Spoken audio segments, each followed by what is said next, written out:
One of the things about being in a toxic work environment is and I'm not in one, just so we're clear, but I've been in them before. And there's one in particular that I'm thinking of. And one of the things that's so wild is just the way that your brain stops to realize how toxic some things are.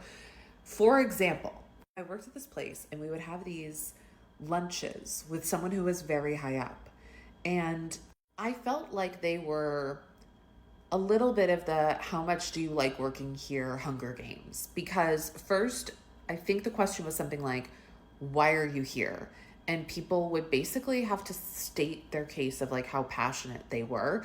That, okay, fine. But then the other question that everyone had to go around and individually answer is what was currently keeping them up at night about their job? And everyone would have to say something. You had to have an answer. Here's the answer. The answer should be nothing. And here's what that question was doing. It was reinforcing the fact that this job was supposed to be so stressful and so hard and so intense that something should be keeping you up at night.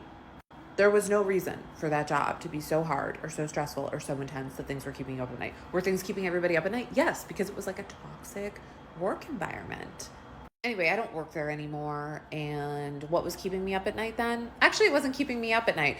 My boss was so intense and scary that I was waking up from panic attacks, which is like, I mean, there's no panic attack Olympics, but like I've read that the panic attacks that you have when you're in the middle of sleeping are because you've suppressed so much of your emotions. So it wasn't that I was even being kept up at night. I was being woken up at night.